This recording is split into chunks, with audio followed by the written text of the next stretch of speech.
उस रात वो बामुश्किल 2-3 घंटे तक सो सकी थी।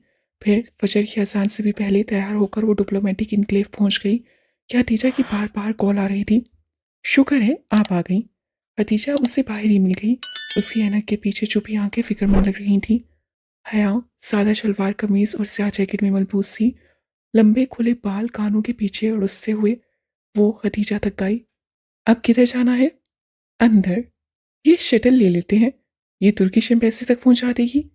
तभी एक उमर रसीदा साहब और हाथून तेजी से शटल की तरफ बढ़ते दिखाई दिए। मेरी छठी हिस्स कह रही है कि ये अंकल आंटी भी तुर्किश एम्बेसी जा रहे हैं। हया जल्दी करें, हमें पहले 15 में से होना है। वो हया का हाथ पकड़कर आगे बढ़ी, फिर ख्याल आने पर पूछ लिया, अंदर आईडी कार्ड से एंट्री होगी। आप आईडी कार्ड और पासपोर्ट लाई हैं ना? और हया का दिमाग भग से उड़ गया। वो रात इतनी डिस्टर्ब रही कि भूल ही गई कि पासपोर्ट पासपोर्ट तो मुझे आज मिलना था। वो तो अभी बना ही नहीं है। हया। खदीजा मुंह खोले हक्का बक्का उसे देख रही थी। नहीं, आई एम सॉरी। मैं और Hatija, I am really sorry, मेरे पास पासपोर्ट नहीं है। उसका सर घूमने लगा था। वो इतनी बड़ी गलती कैसे कर सकती थी? आप आपके पास पासपोर्ट नहीं है तो आप खुद क्यों आई हैं? हाँ, आपकी वजह से मेरी स्कॉलरशिप भी रह जाएगी। इतना एहसास है आपको? वो फट पड़ी थी। वह हया जो इतनी मगरूर और खुद पसंद थी, जिसकी शख्सियत से लिबास तक हर शय परफेक्ट होती थी और जिसकी मिसालें उसकी क्लास फेलो सिया करती थीं, वो एकदम रो पड़ी। आई एम सॉरी हतीजा, मेरे कुछ प्रॉब्लम से मेरी लाइफ बहुत डिस्टर्ब हो गई है। मैं वो जल्दी जल्दी बेख्तियार उमड़ आने वाले आंसू साफ करने लगी। It's okay Hatija, I am sorry, मगर आप चाहें मैं कल ट्राई कर लूंगी। हतीजा चंद लम्हे खामोश रही, फिर आहिस्ता से बोली, अपना आईडी कार्ड मुझे दें। जी? अपना आईडी कार्ड मुझे दें और वापस जाकर पासपोर्ट ऑफिस से अपना पासपोर्ट उठा कर लाएं। उम्मीद है आईडी कार्ड से आपकी एंट्री हो जाएगी और हमारी बारी आने तक आप वापस पहुंच जाएंगी। मगर मगर पासपोर्ट ऑफिस तो पिंडी में है और मुझे तो जाते हुए भी 1 घंटा लग जाएगा और पासपोर्ट ऑफिस तो खुलेगा ही 9 बजे, जबकि एम्बेसी 7 बजे खुल जाएगी। उससे फिक्रमंदी से कलाई पे बंधी घड़ी देखी। ये नामुमकिन है। मैं कभी भी इतनी जल्दी वापस नहीं पहुंच पाऊंगी कि पहले 15 में से हो सकूं। हया, मैंने जिंदगी में एक ही बात सीखी है कि इंसान को कोई चीज नहीं हरा सकती जब तक वो खुद हार ना मान ले। आप अभी से हार मान लेना चाहती हैं? लाएं, आईडी कार्ड दें मुझे। उन अंकल आंटी से पहले पहुंचना है। वो उसके हाथ में पकड़ा आईडी कार्ड झपटकर शटल की तरफ दौड़ती हुई चली गई। उससे आंखों के किनारे पहुंचे और भी कलाई पे बंधी घड़ी को देखा। क्या उसका वीजा लग जाएगा? ये डॉली की बद्दुआ पूरी हो जाएगी और वो कभी तुर्की नहीं जा सकेगी। उसे कभी जिहान सिकंदर नहीं मिल सकेगा। मगर हतीजा ने कहा था, इंसान को कोई चीज़ नहीं हरा सकती जब तक कि खुद हार ना मान ले, और उसने सोचा वो इतनी आसानी से हार नहीं मानेगी। बेदर्दी से आंखें रगड़कर वो गाड़ी की तरफ लपकी थी। बहुत रश ड्राइविंग करके वो पिंडी आई थी। तकरीबन 1 घंटा उसे बंद पासपोर्ट ऑफिस के बाहर बैठना पड़ा। उधा उधा करके 9 बजे ऑफिस खुला तो वो अंदर भागी। शायद उसकी हिम्मत दिखाने का हौसला था। 10 मिनट बाद वो अपना पासपोर्ट लिए ऑफिस की बैरूनी सीढ़ियाँ उतर रही थी। तभी किसी गैर शनासा नंबर से कॉल आई। उसे किसी ख्याल के तहत फ़ोन उठा लिया। हेलो। हेलो हया, मैं हतीजा बोल रही हूँ। मेरा फ़ोन तो बाहर भाई के पास है क्योंकि अंदर सेलफोन की परमिशन नहीं है। अभी एम्बेसी के गार्ड से फ़ोन लेकर 100 मिनटें करके कॉल कर रही हूँ। वो एक ही सांस में तेज तेज बोले गई। आप किधर हैं? बस मुझे पासपोर्ट मिल गया है, मैं आ रही हूँ, मेरी एंट्री हुई। उससे गाड़ी में बैठकर चाबी इग्निशन में घुमाई। शुक्र है मैंने तेज भागकर उन अंकल आंटी को बाईपास कर लिया। मैं 14 नंबर पे थी और आपकी भी एंट्री करवा दी है। आपका 15वां नंबर है। लेकिन उन्होंने उन अंकल आंटी को रोक रखा है कि अगर आप ना आई तो उनका इंटरव्यू हो जाएगा, और वो आंटी मुसलसल तस्वीर पढ़ रही हैं। आप जल्दी से आ जाए। मैं आ रही हूँ, बस अभी ऑफिस टाइम है ना तो ट्रैफिक बहुत हैवी है। बस जल्दी से आ जाए। ये बार बार पूछ रहे हैं कि मेरी दूसरी शादी किधर है। बस थोड़ी देर और। उससे एक्सीलेटर पे दबाव बढ़ा दिया। ट्रैफिक हंसपे मामूल बहुत फंसा हुआ था। बेपनाह रश, हॉर्न का शोर, बंद सिग्नल, फंसी हुई गाड़ियाँ। वो बार बार फिक्रमंदी से कलाई पे बंधी खड़ी दिखती और फिर सुस्त रोई से चलते ट्रैफिक को बामुश्किल मरी रोड से निकल पाई तो सुकून का सांस दिया। मामूल की चेकिंग के बाद वो 11 बजे तक उस ओपन एयर लाउंज में पहुंच पाई जहां हतीजा थी। तुर्क रक्स, मखसूस तुर्क ब्लू आई और तुर्की के नक्शों से वो लाउंज सजाया गया था। हतीजा एक सोफे पर मुंतजिर परेशान सी बैठी थी। उसे देखते ही उठ खड़ी हुई। शुक्र है आप आ गए हया। उन्होंने सबके इंटरव्यू रोक रखे हैं, पहले हमारा होगा। अच्छा, मगर क्यों? लेकिन क्यों का जवाब सुनने का वक्त नहीं था और फिर उनको इंटरव्यू के लिए कॉल कर लिया गया था। वो खुश शक्ल सा तुर्क डिप्लोमेट उनके इंतजार में बैठा था। वो हतीजा के आगे चलती हुई सामने हुई और अपनी फाइल शीशे की खिड़की के सुराख से अंदर दी। उसका दिल जोर जोर से धड़क रहा था। अगर उसका वीज़ा मुस्तरद हो गया तो? उस ऑफिसर ने उनकी फाइल्स उठाई, उनसे फॉर्म्स निकाले और फाइल्स वापस बंद करके रख दी। अगर उससे वीज़ा देना होता तो उनका इंटरव्यू करता, कुछ तो पढ़ता, कोई सवाल तो पूछता। मगर वो बस सरसरी सा फॉर्म को देख रहा था। तो क्या वो वाकई उसका वीज़ा मुस्तरद करने लगा था? फॉर्म पर एक निगाह दौड़ाकर उसे सर उठाया और संजीदगी से उन दोनों को देखा, जो बिना पलक झपके सांस रोके उसको देख रही थी। आप किधर थी? मैं इतने दिनों से आपका वेट कर रहा था। उसे साथ ही मेज पे रखा एक कागज उठाया। मुझे सभांची यूनिवर्सिटी ने ये लिस्ट भिजवाई थी। इसमें आपके नाम है, ताकि मैं आपका वीज़ा लगा दूं। खैर, वीज़ा कल तक स्टैंप हो जाएगा। आप में से कोई एक कल आकर दोनों पासपोर्ट पिक कर ले, शाम 4 बजे तक। राइट? राइट। परत जज्बात से उनकी आवाज़ सही निकल रही थी। दिल यूं धड़क रहा था, गोया अभी सीना तोड़कर बाहर आ जाएगा। वो जैसे ही उसके ऑफिस से निकली, एक साथ रुक गई और एक दूसरे को देखा। आई एम सॉरी है, आई एम सॉरी हतीजा। बायक वक्त दोनों के लबों से निकला था और फिर वो दोनों हंसते हुए एक दूसरे के गले लग गई। फिर आखिर उसे यकीन आ गया था कि हाँ, वो वाकई तुर्की जा रही है, वो भी पूरे 5 माह के लिए। वो तुर्की जहाँ वो रहता है, वो जो हमेशा से उसके दिल के साथ रहा है। वेलकम मी ओ सभान जी। भाई तो चले गए थे मुझे ड्रॉप करके। मैं आपके सेल से उनको कॉल कर लूँ कि वो मुझे पिक कर ले। डिप्लोमेटिक इनक्लेव से निकलते हुए खतीजा ने परेशानी जाहिर की तो उससे मुस्कुराते हुए सर झटका। नो प्रॉब्लम, मैं आपको ड्रॉप कर दूंगी हतीजा। आप मुझे डीजे और तुम कह सकती हैं।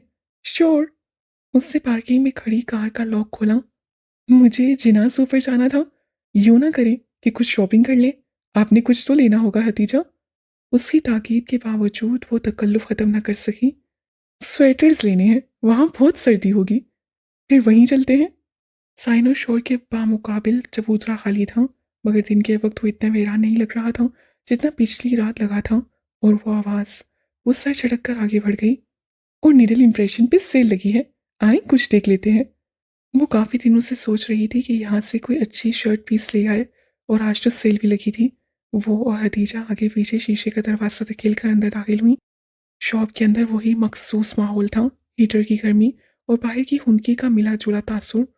जर सपाट लाइट से चमकती छत और हर तरफ शोकेसिस पे फैले कढ़ाई वाले कपड़े। वो महव सी स्टैंड्स पे लगे नमूने देखती आहिस्ता आहिस्ता कदम बढ़ा रही थी। सामने वर्क टेबल थी, जिसके पीछे खड़ा मुस्तद सेल्समैन उसे देखकर फौरन मुतवज्जा हुआ था। जी मैम। ये पिंक वाला दिखाएं, जिससे वाइट एम्ब्रॉयडरी है। उससे उंगली से पीछे रोल किए हुए थान की तरफ इशारा किया। सेल्समैन ने गर्दन फेर कर देखा। मैम, ये मैंने सामने रखा है, ये सामने ही पड़ा है। वो उससे चंद फीट बाएं जानिब इशारा कर रहा था, जहाँ एक फैमिली खड़ी उसी कपड़े का मुआयना कर रही थी। ओह थैंक्स। वो चंद कदम चलकर बाएं जानिब आई, जहाँ मेज पे वो खूबसूरत कढ़ाई वाली शर्ट का फ्रंट पीस फैला हुआ था। हया के बिल्कुल बाईं तरफ खड़ा एक नौजवान सर झुकाए हाथ में कपड़े को मसल कर चेक कर रहा था। उसके साथ एक नफीस मोहम्मद से खातून और एक कम उम्र ऊंची पौनी टेल वाली लड़की खड़ी थी। मम्मी, ये पिंक वाला ले लेते हैं।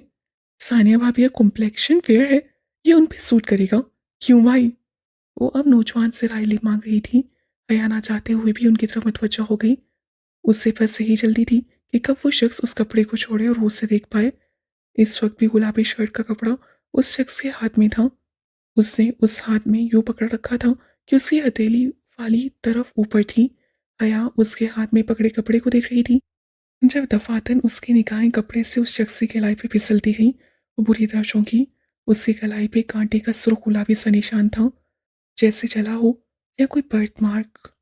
बाप दो। वो उसके साथ ही खड़ा था, गुलाबी कपड़े को हाथ में मसल कर चेक करता हुआ। वो मुकम्मल तौर पर अपनी फैमिली की तरफ मुतवज्जा था। वो यहाँ से उसका नीम रुख ही देख सकती थी। वो दराज कद था, रंग साफ और आंखों पर फ्रेमलेस ग्लासेस थे। चेहरे पे मतानत और संजीदगी थी। जीन्स और जैकेट में मलबूस वो अच्छा खासा स्मार्ट नौजवान था। हया ने दोबारा उसके हाथ को देखा, जिसमें उससे कपड़ा पकड़ रखा था। उसी पल उसकी बहन ने वो कपड़ा नरमी से अपनी जानिब खींचा। गुलाबी रेशम उसकी हथेली से फिसल गई। अब उसकी उंगलियां सामने थीं, जिसकी ऊपरी पोरों की कुदरती लकीर पे भूरी से लकीर पड़ी थी। उससे बेख्तियार शीशे में आई वो उंगलियां याद आईं।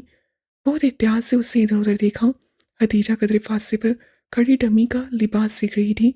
आसपास कोई उसके जानने वाला नहीं था। यकीनन वो यहाँ तमाशा कर सकती थी। पिंकी, उससे दांत सा करीब खड़े नौजवान की तरफ चेहरा करके आवाज से बुलंद पुकारा। वो अपनी बहन के समेत देख रहा था। उसने शायद सुना ही नहीं था। अलबत्ता उसकी बहन ने हया को अपनी जानिब देखता पाकर कुछ बोलते बोलते रुकी थी। पिंकी, उसने जरा जोर से पुकारा। कम उम्र लड़की ने नासमझी से उसे देखा। उसकी वालदा भी बेटी की निगाह के ताकुब में उसकी तरफ देखने लगी थी। उन दोनों की यूं रुककर हया को देखने के बायस उस नौजवान ने गर्दन मोड़ी।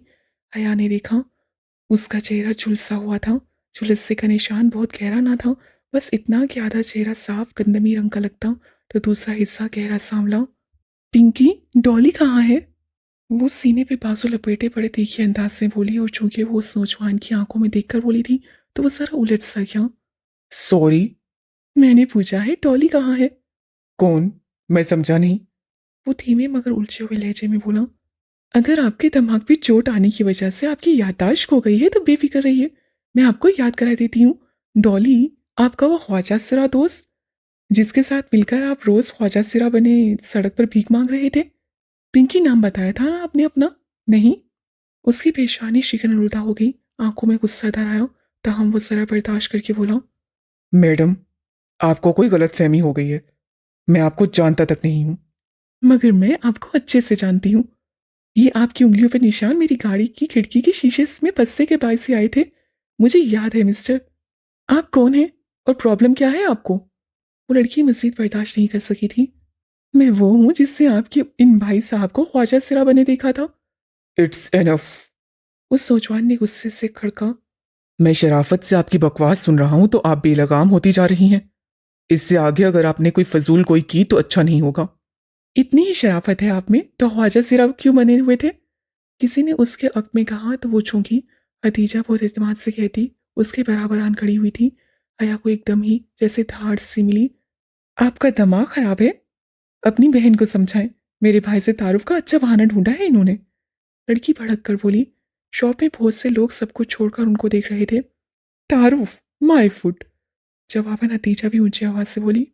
आपके भाई को मैंने भी ख्वाजा सिरा बना देखा था। मैं अभी 10 और लोग ला सकती हूँ जो इस बात की गवाही देंगे। अजीब खातून है आप, ख्वामहा तंग किए जा रही हैं। ये तारुफ के बहाने किसी और के सामने जाकर बताइए। सर, मैडम, शॉप का मैनेजर तेजी से उनकी तरफ आया था। प्लीज, आप इधर तमाशा ना करें, दूसरे कस्टमर्स डिस्टर्ब। ओह, मेजर साहब।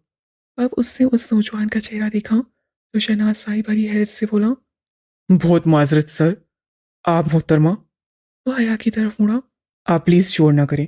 अगर आपने खरीदारी नहीं करनी तो आप जा सकती हैं। आप होते कौन है मुझे शॉप से निकालने वाले? अहमद भाई, चले हम ही चलते हैं। इनका तो दिमाग खराब है। लड़की ने हफगी से उसे देखते हुए कपड़ा फेंका और पलटी। वो नौजवान एक तनफुर भरी निगाह उस पर डालकर अपनी माँ का शाना थामे दरवाजे की तरफ बढ़ गया। हया ने चौंक कर उसे देखा। अहमद भाई, मेजर साहब, तो क्या वो?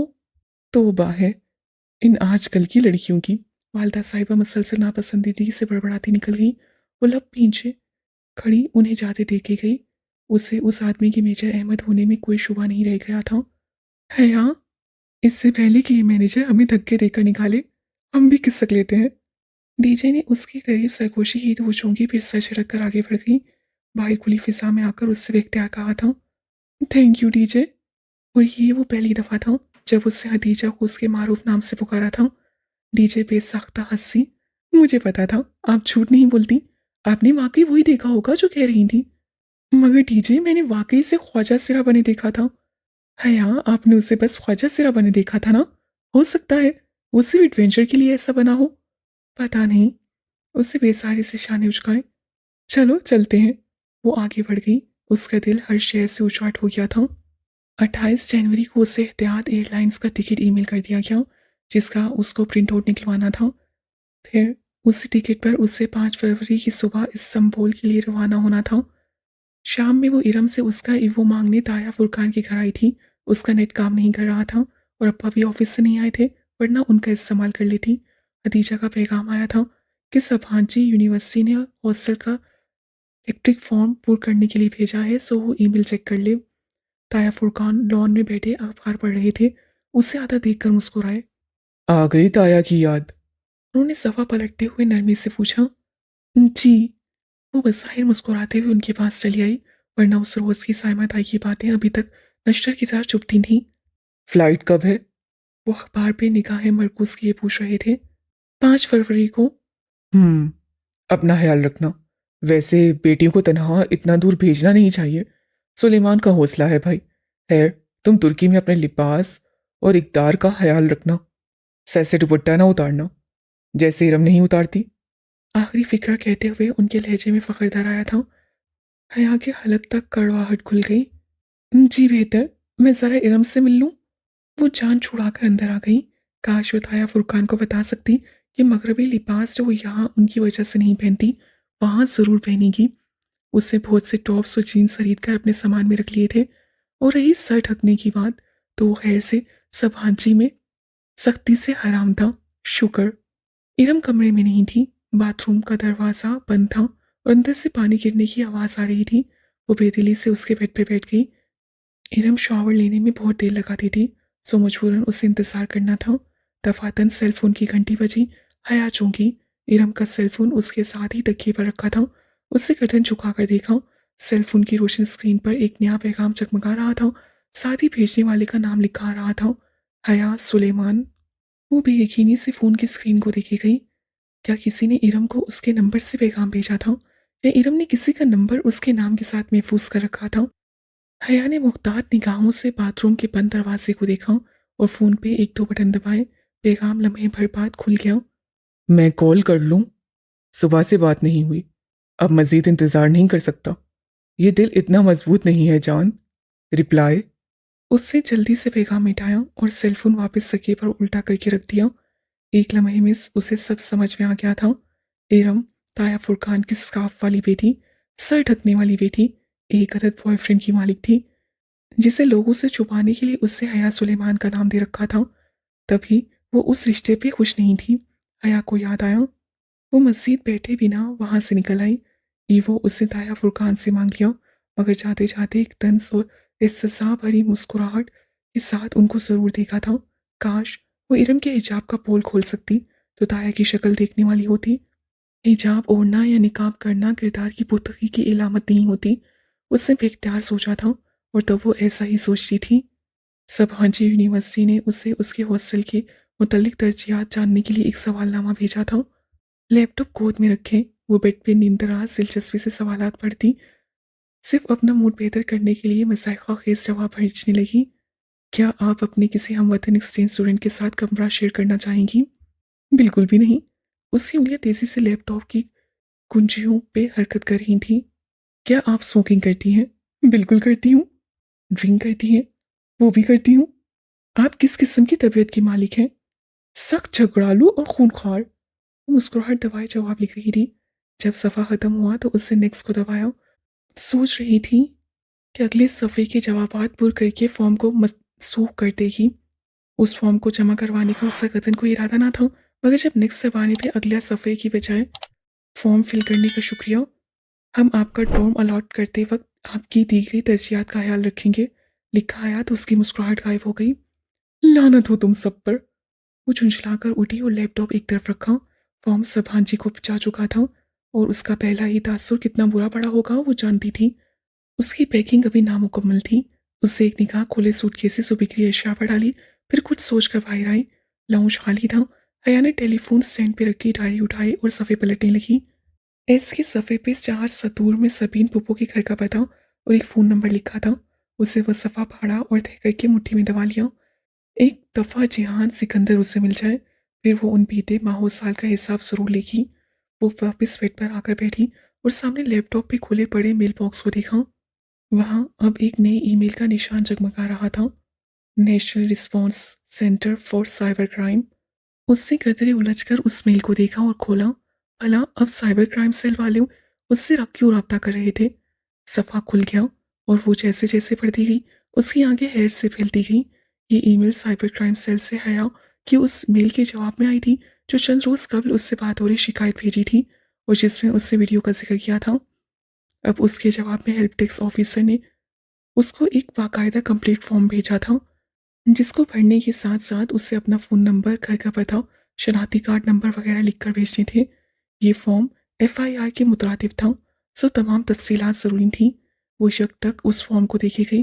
अगर साइबर क्राइम सेल ने उसे जवाब अब दिया था, तो प्राइवेट नंबर से आने वाली कॉल, वो मेजर अहमद का ऑफिस, वो सब क्या था? क्या उसे बेवकूफ़ बनाया गया था? क्या वो वाकई असली मेजर था? या मगर फिर उसके पास उस वीडियो को मुकम्मल तौर पर इंटरनेट से हटवाने की ताकत और सो रसूख कैसे आया? वो उलझते ज़हन के साथ जल्दी जल्दी जवाब टाइप करने लगी। उसे साइबर क्राइम सेल को मुख्तसर अल्फाज में ये यकीन दहानी करवानी थी कि वो वीडियो अब हट चुकी है और वो अपनी शिकायत वापस ले रही है। उसे अब फौरी तौर पर उन खुफिया वालों से पीछा छुड़वाना था। मेल लिखकर उससे सेंड को दबाया और पुरसोच निगाहों से स्क्रीन को देखने लगी। मेजर अहमद का ताल्लुक साइबर क्राइम सेल से नहीं था, इस बात का उसको यकीन हो चला था। एयरपोर्ट पे डीजे पूरी तरह रो रही थी। उसके वालिदैन उसके साथ खड़े उसे तसल्ली दे रहे थे। हया कुछ देर तो उसे चुप करवाने की कोशिश करती रही, फिर आजिज़ सी होकर कदरे फांसे पे जा खड़ी हुई और जैकेट की जेबों में हाथ डाले बड़े सुकून से डीजे को रोते देखती रही। आज उसने शलवार कमीज पे स्याह जैकेट पहन रखी थी और दुपट्टा मफलर की तरह गर्दन से लपेटा था। बस आज आखिरी रोज था, फिर तुर्की में वो अपनी मर्जी का लिबास पहनेगी और अपनी मर्जी से अकेली हर जगह घूमेगी, बिना रोक टोक, बिना ताया फुरकान या अब्बा की डांट के खौफ के। इस वक्त रात के 11:30 बजे थे। उनकी फ्लाइट अगली सुबह 5 फरवरी की सुबह 4 बजे की थी। कितना रोती है ये, तुम ख्याल रखना इसका। सुलेमान साहब को डीजे के मुसलसल रोने पे कोफ्त होने लगी थी।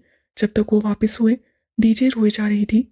उसके आंसू तब जाकर थमे जब एहतियात एयरलाइंस की वो पाकिस्तानी नसीद ऑफिसर उनके पास आई और बहुत शाइस्तगी से उनको मुखातिब किया। मैडम, आप लोग प्लीज़ अपने डॉक्यूमेंट्स और लैपटॉप्स सूटकेस से निकाल कर हैंड कैरी में रख लें, ताकि अगर आपका सामान गुम भी हो जाए तो कम से कम डॉक्यूमेंट्स महफूज रहें। एवं ही गुम हो जाए? हथेली की पुश्त से आंसू साफ करके डीजे ने गुस्से से कहा। वो सारा रोना भूल गई थी।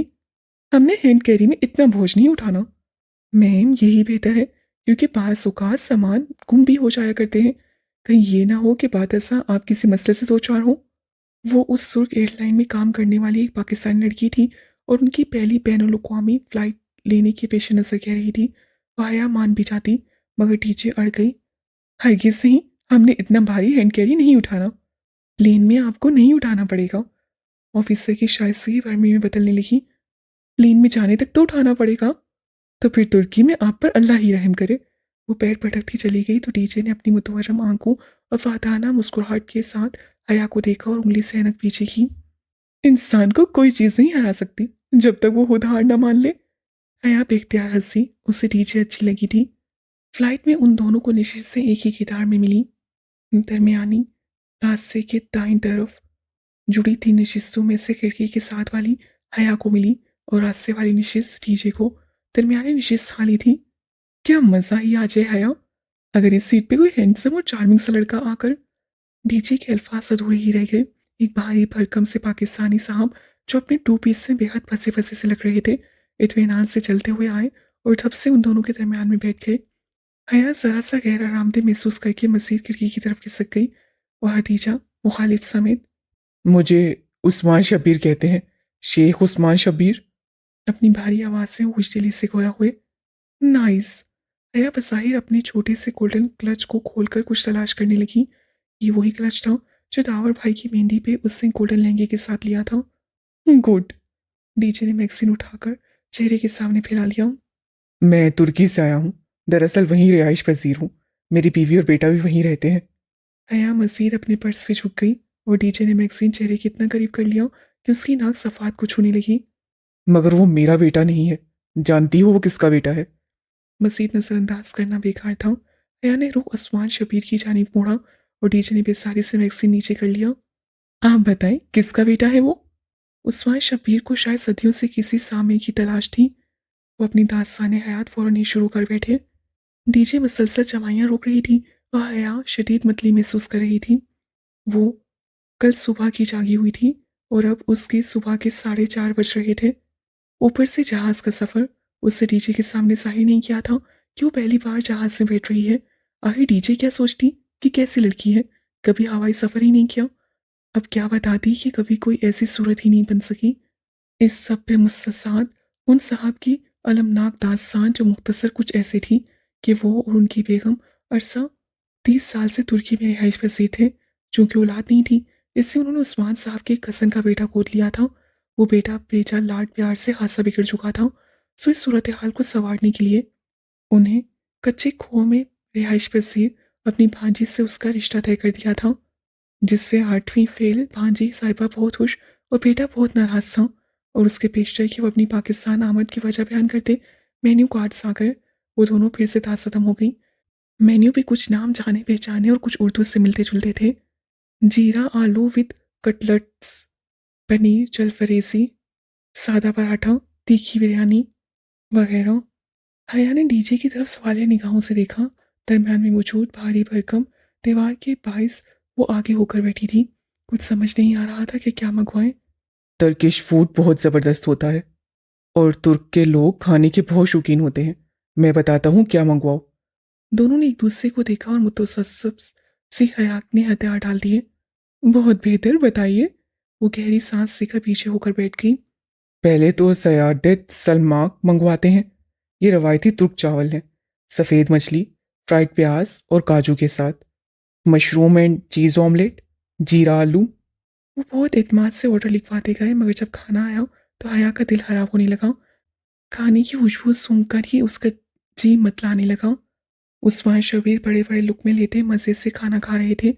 डीजे बामुश्किल एक चम्मच लेकर ही दूरी हुई। हया भी बदमज़ा हो गई थी। इतना फीका खाना उससे आज तक नहीं खाया था। बामुश्किल चक्कर उन्होंने बर्तन भरे कर दिए। उस्मान शबीर अभी तक पूरी दिलजमी से खा रहे थे। अजीब सी खुशबुएं उसके नत्नों में घुस रही थीं। अगर यही तुर्क फूड था तो उसे लगा तुर्की में 5 माह वो भूखी रहेगी।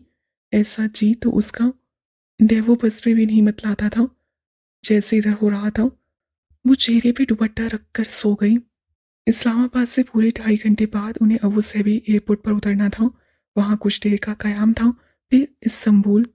अबू सैबी उतरने से कबल खिड़की के पार जमीन की गोलाई में कटाव दिखाई देने लगा था। जमीन का वो कोरा इतना हसीन था कि उसकी सारी बेसारी और नींद भाग गई। वो महव सी यकटक वो मंजर देखे गई। अबू सैबी एयरपोर्ट पर उन्होंने टर्मिनल 3 पे लैंड किया था। इस्तंबुल की फ़्लाइट उन्होंने टर्मिनल 1 से पकड़ी थी, मगर पहले घर फ़ोन करना था। वो दोनों आगे पीछे तेज से चलती कॉलिंग कार्ड खरीदने गई।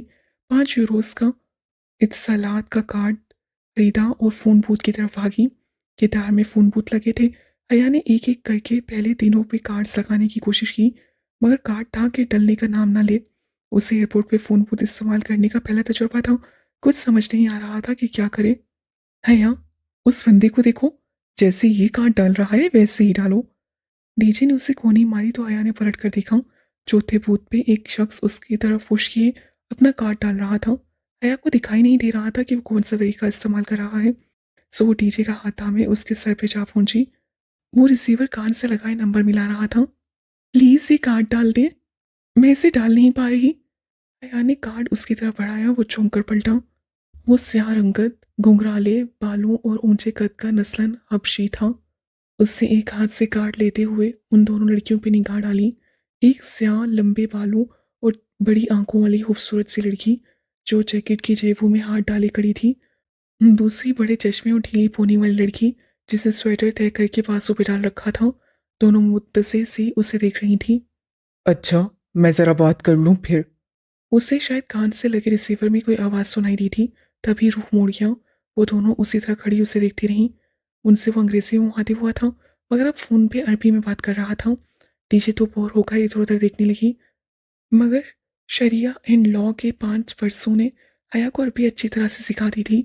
इंटरनेशनल इस्लामिक यूनिवर्सिटी में अपने एलएलबी के पहले बर्स उनको अरबी ही सिखाई जाती थी, और उनकी क्लासेस में अल्जेरियन और मिस्री उस्ताद उन्हें अरबी में ही लेक्चर दिया करते थे। मैं इस्तंबुल आ रहा हूँ। वो अब रुख फेरते कदरे परेशानी से कह रहा था। हाँ, शाम तक घर पहुँच जाऊँगा। तुमने हारिस को डॉक्टर को दिखाया? अच्छा, क्या कहता है डॉक्टर? कर दूंगा पैसों का इंतजाम, कहा जो है। बार बार एक ही बात मत दोहराया करो जाहिल औरत। तहश से उसकी दबी दबी से आवाज़ बुलंद हुई। हाँ, मेरी अब्दुल रहमान से बात हो गई थी।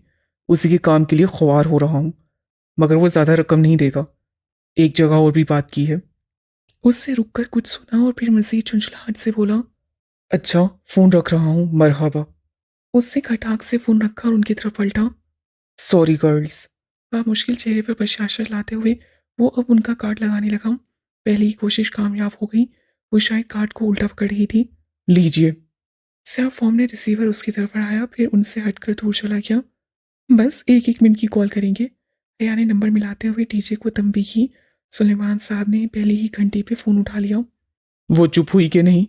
तोबा, कितना रोती है। जी जी अब्बा जी, वो चुप हो गई है। और फिर जल्दी जल्दी अपनी हैरियत बताकर फ़ोन बंद कर दिया। टीचर ने भी बामुश्किल एक ही मिनट घर बात की। बाद में बकिया रकम देखी तो बामुश्किल 1 यूरो इस्तेमाल हुआ था। बाकी 4 यूरोस का बैलेंस अभी मौजूद था। दोनों अपनी उजरत और कंजूसी पे खूब पछताई कि अब अबू सहबी से निकलकर तो ये कार्ड किसी काम का नहीं था। हया ने उसे अपने गोल्डन पाउच में डाल दिया। अब उन्हें अपना सामान लेना था। वहाँ बहुत से टायर्स चल रहे थे। हर टायर पे बैग्स और सूटकेस गिटार में रखे हुए चले आ रहे थे। उन्हें कतन इल्म नहीं था कि अपने बैग्स को कहाँ तलाशें। वो दोनों बदहवासी से एक टायर से दूसरे की तरफ भागने लगी। टीचर का थोड़ी देर में ही सांस फूल गया। कभी हया को एक जगह अपने सह सूटकेस का गुमान गुजरता तो वो टीचर का हाथ खींचकर उधर भागती, और करीब से देखने पर वो किसी और का बैग निकलता तो कभी टीचर अपने भूरे थैले को पहचान कर चिल्लाते हुए एक तरफ छोड़ती, मगर उस पर किसी और का नाम दर्ज होता। हया बताओ, अब बैग्स कहाँ से ढूंढे? डीजे ने परेशानी से उसे देखा। उसका सांस सूखने की तरह चल रहा था। हया ने बामुश्किल थूक निकली और चेहरे पे आते बाल कानों के पीछे अड़ से। अब सच बोलने का वक्त था। डीजे, मुझे सच में समझ नहीं आ रही। मैं आज जिंदगी में पहली बार जहाज में बैठ रही हूँ। डीजे ने चंद लम्हे उसका चेहरा देखा, फिर अपनी हथेली उसके सामने फैलाई। हाथ मारो, मैं भी आज पहली दफा जहाज में बैठी हूँ।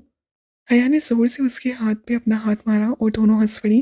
काफी देर बाद उनको टायर्स की लिस्ट नजर आई, जिसपे हर फ्लाइट के मखसूस टायर का नंबर दर्ज था।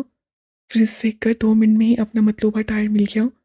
सामान लेकर हया इतनी थक चुकी थी कि जब डीजे ने वहीं एक जगह चमकते फर्श पर बैठने को कहा तो वो अपना सारा नखरा और गुरूर बलाए ताक रखकर उधर जमीन पे बैठ गई। अपने बैग्स के साथ वो दोनों अब मजे से फर्श पे बैठी हर आते जाते को देख रही थी, और इर्द गिर्द मुहसिब नफीस लोग हैरत से उनको देखते हुए गुजर रहे थे। टर्मिनल 1 से जो परवाज उनको मिली उसमें भी उस्मान शबीर साथ ही थे। अपनी दास्तान हयात फरामोश करके वो अब उनकी तरफ मुतवज्जा हुए और उनका इंटरव्यू शुरू कर दिया। कौन हो, कहाँ से आई हो, क्यों आई हो, तुर्की में किधर जाना है, क्यों जाना है? सबहान जी, सबहान जी, यूनिवर्सिटी। उन्होंने इतनी बुलंद आवाज में दोहराया कि अगली नशिस्त पर बैठी तुर्क खातून ने गर्दन मुड़कर कदरे ऊंचे होकर उनको देखा। सुबहान जी। उससे आगे खातून ने कतरे सताइश से चंद अल्फाज तुर्क में कहे जो हया को समझना है। जवाबन उस्मान शबीर ने अपनी भारी भरकम आवाज से कुछ कहा तो वो खातून कतरे गड़बड़ा कर वापस रुख मोड़ गई। आपने उनको क्या कहा? हया ने कड़ी निगाहों से उन्हें घूरा। कुछ नहीं, तुम बताओ। ये पाकिस्तान में वालिदैन इतने आज़ाद ख्याल कब से हो गए कि जवान बच्चियों को अकेले तुर्की भेज दें? अकेले नहीं है, हम पूरा ग्रुप है। हम 2 स्टूडेंट्स हैं और बाकी फैकल्टी मेंबरान हैं जो 2 रोज कब रवाना हो चुके हैं, मगर उन्होंने तो जैसे सुना ही ना हो। है। अब अकेली जा रही हो तो ख्याल रखना कि।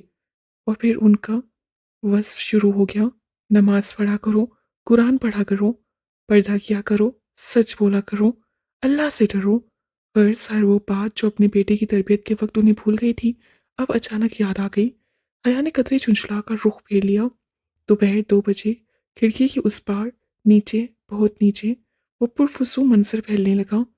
मरमरा का समंदर, ऊपर बादल और बर्फ, यूं जैसे नीली चादर पे सफेद रुई के काले तैर रहे हों। वो उस मंजर के सैर में खोती चली गई। जिहान सिकंदर का तुर्की उससे कदमों तले था। ये रख लो। परवाज उतरने का ऐलान होने लगा तो निहायत जबरदस्ती उस्मान शबीर ने अपना विजिटिंग कार्ड उसे थमाया। इस पे मेरे घर, सेल और ऑफिस के नंबर्स लिखे हैं।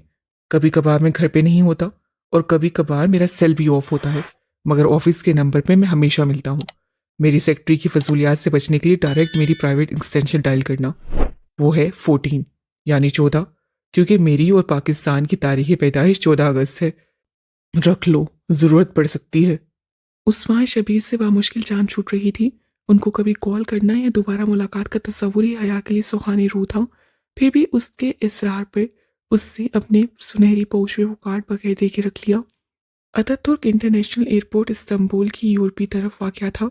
ये उससे बाद में हुआ था।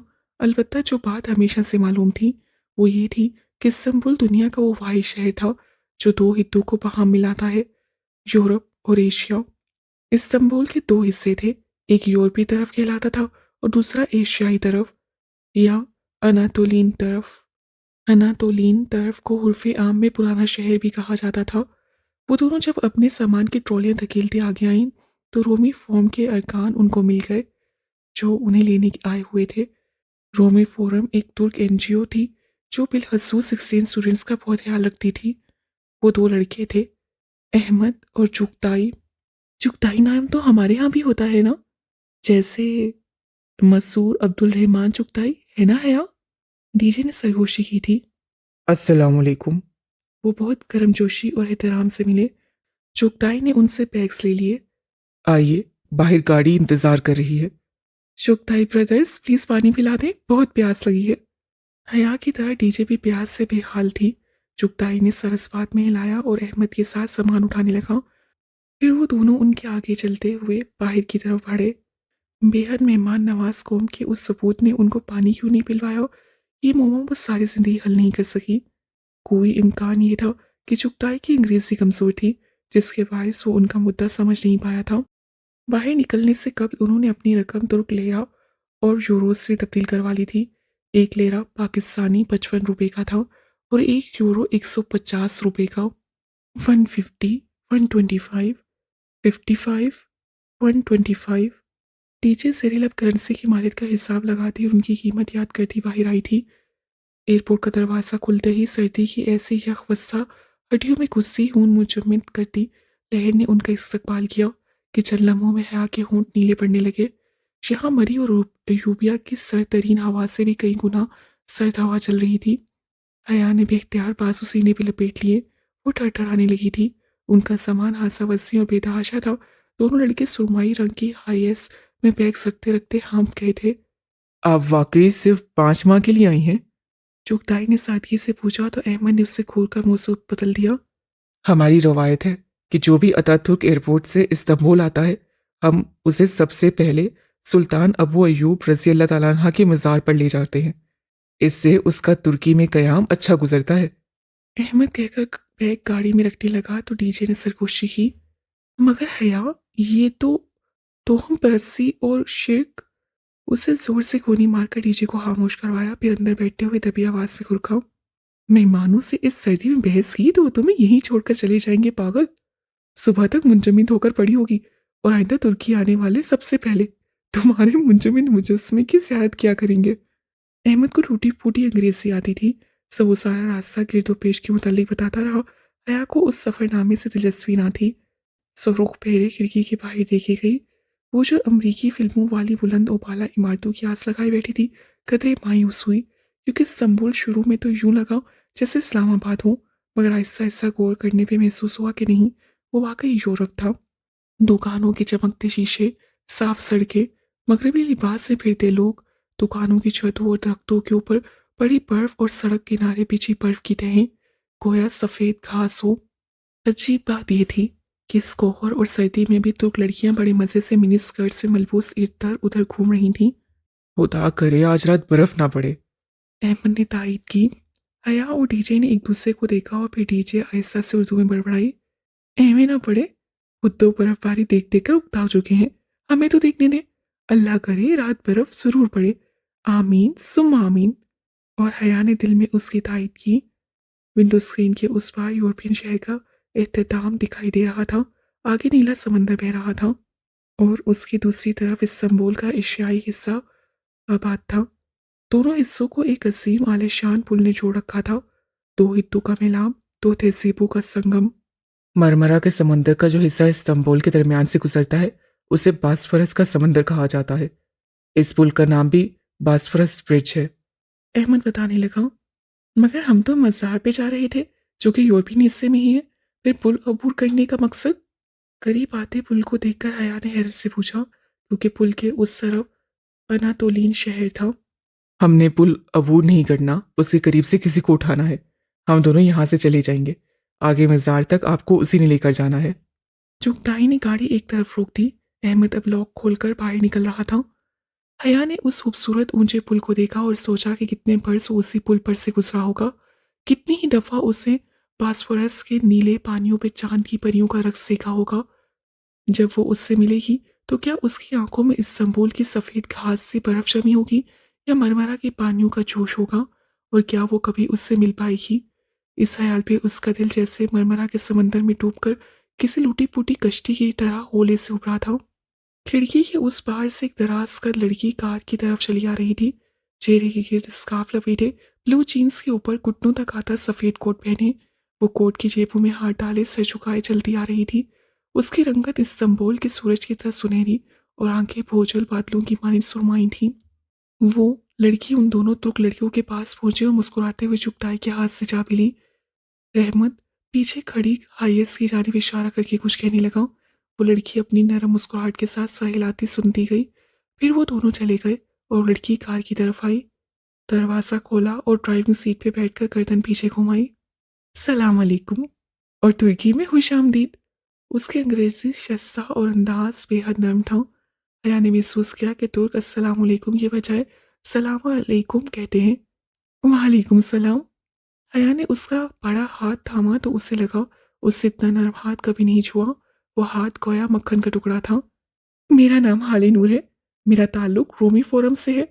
मैं सभांची से मटेरियल साइंस एंड इंजीनियरिंग में एमएस कर रही हूँ। एयरपोर्ट पर आपको लेने के लिए भी मुझे ही आना था, मगर मैं कहीं फंस गई थी, इससे नहीं आ सकी। बहुत माजरत। उससे कार वापस मोड़ दी थी। हया सुलेमान, हतीजा राना। उनके तारुफ को हाले नूर ने अपनी मखसूस मुस्कुराहट के साथ सुना और सरसवात में हिलाया। वो वाकई नूर का हाला थी, धुली हुई चांदनी। अब हम इंसारी मोहल्ला जा रहे हैं, वो स्टीयरिंग व्हील घुमाते हुए कह रही थी। मोहल्ला? उर्दू वाला मोहल्ला है या?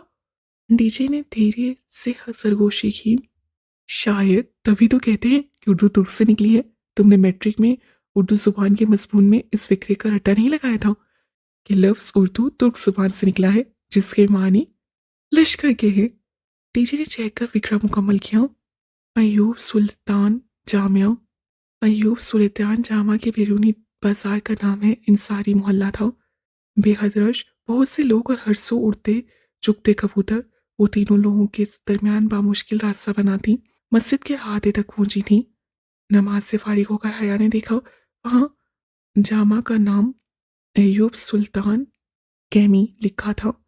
उससे सोचा कि जामा में जे की जगह सी लिखा है, जो कि गलत लग रहा था। हमारी जुबान में सी को अरबी की जीम की आवाज से पढ़ा जाता है। अंसारी मोहल्ले की रश से गुजरते हुए उसकी हैरत पे हाला ने बताया।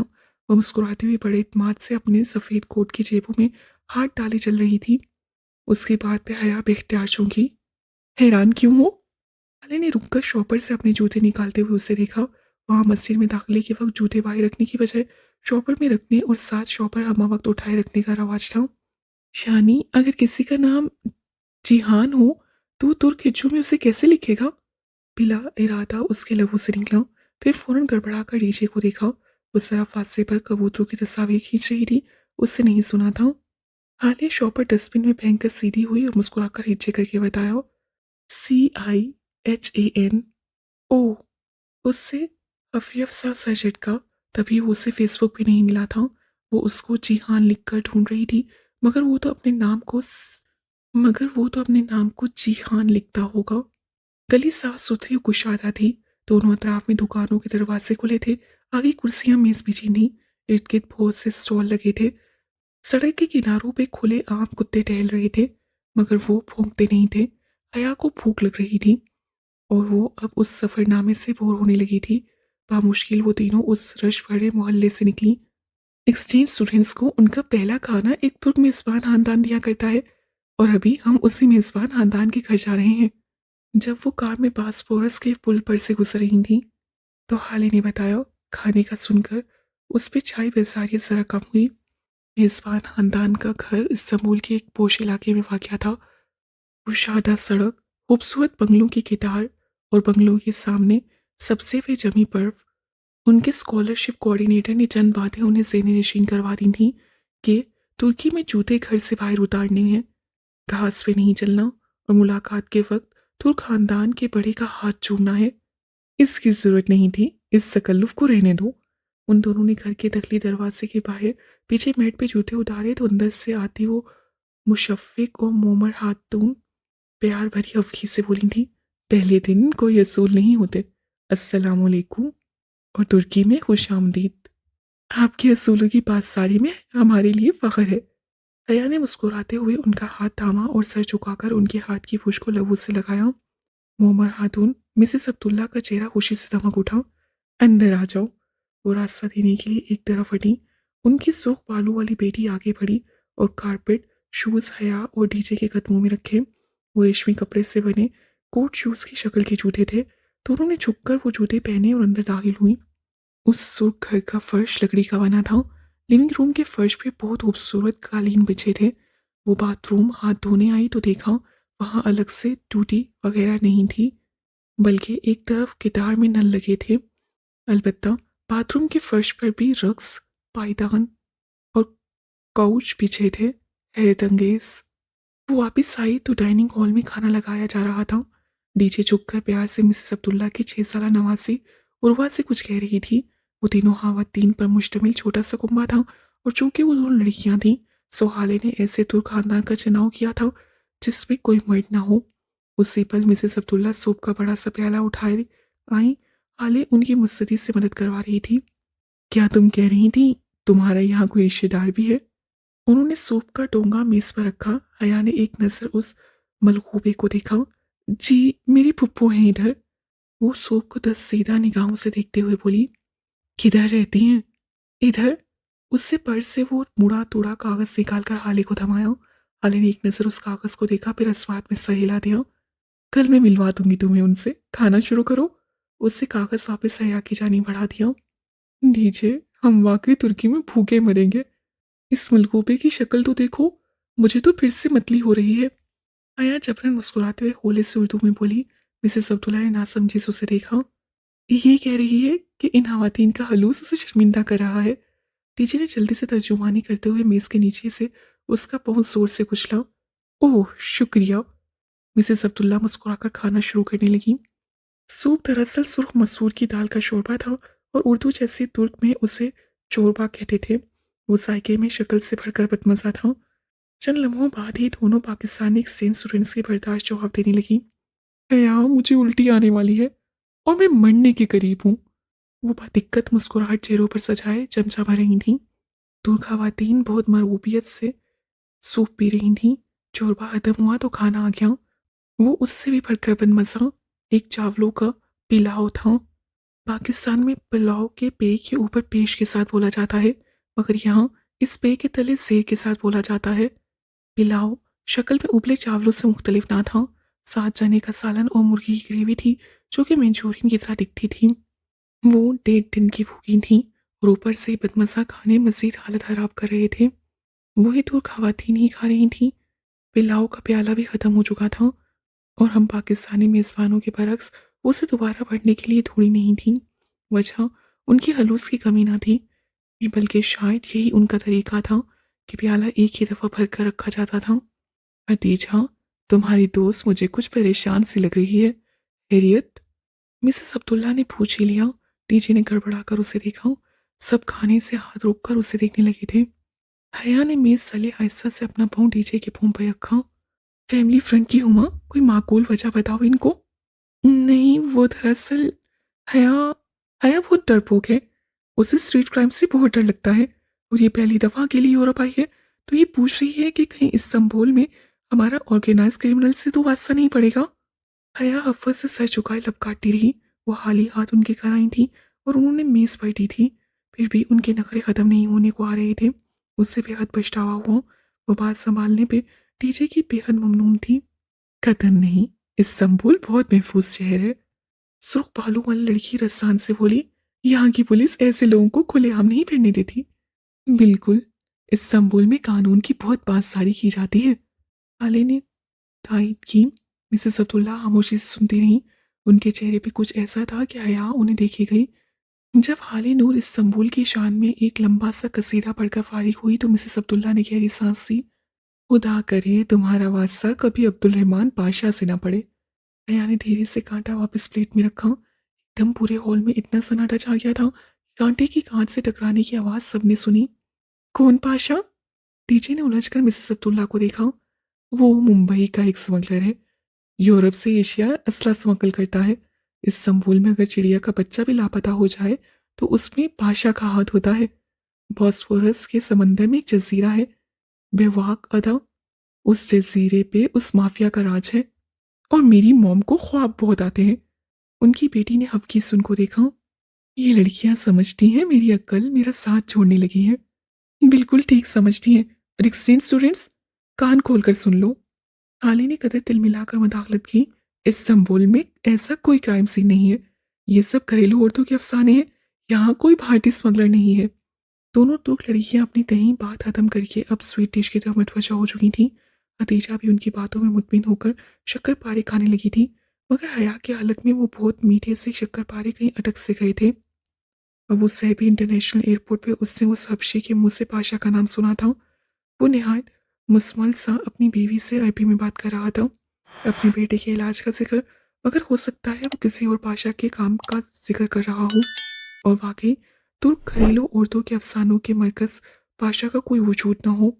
अलविदाई लम्हात में जब बाकी सब आगे निकल चुके तो मिसेस अब्दुल्ला ने धीरे से हया के करीब सरगोशी की। ये लड़कियां इस्तांबुल की बड़ाई नहीं सुन सकती। तुम्हें इसलिए बताया कि तुम क्राइम से डरती हो और खूबसूरत भी हो। खूबसूरत लड़कियों पे अमूमन ऐसे लोग नजर रखते हैं। आया ने चौंक कर उन्हें देखा। उनके झुर्रियों सदा चेहरे पे सच्चाई बिखरी थी। वो वाकई अपना वजूद रखता है। वो बिल्कुल सुनसी हुई उन्हें देखे गई। क्या अफवाहों का खौफ मुजस्सिम सूरत में उनके सामने आ गया था? क्या उनकी अकल वाकई उनका साथ छोड़ रही थी? शाम के साए गहरे पड़ रहे थे जब वो सभांजी यूनिवर्सिटी पहुंची। सभांजी अमरा की जामिया थी। वहां 4 माह की एक सेमेस्टर की फीस भी $10,000 से कम ना थी। शहर से दूर मसाफात में वाक़या वो कदरे कोलाई में तमीर करदा इमारत बहुत पुरसुकून दिखती थी। चूंकि वो जगह इस्तांबुल शहर से तकरीबन 45 मिनट के फासले पे थी, इसलिए सभांजी में डे स्कॉलर्स नहीं होते थे।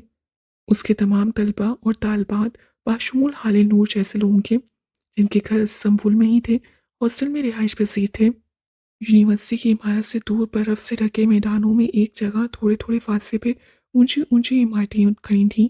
वो उनके रिहायशी डोर्म ब्लॉक से अंग्रेजी हुर्फ एल की सूरत खड़ी 3-3 मंजिला इमारतें, जिनके कमरों के आगे बैलकोनियां बनी थीं। 6 कमरे एल की एक लकीर पे थे और 6 दूसरी लकीर पे। तुम्हारा कमरा दूसरी मंजिल पे है, हाली ने उसका सामान गाड़ी से निकालते हुए बताया। हया और डीजे दूसरा बैग घसीट कर ला रही थी। एल की शक्ल का डोम ब्लॉक, जिसको हाले B1 कह रही थी, के ऊपर बाहर गोलाई में चक्कर खाती सीढ़ियां खुले आसमान तले बनी थीं, जो ऊपर तक ले जाती थीं।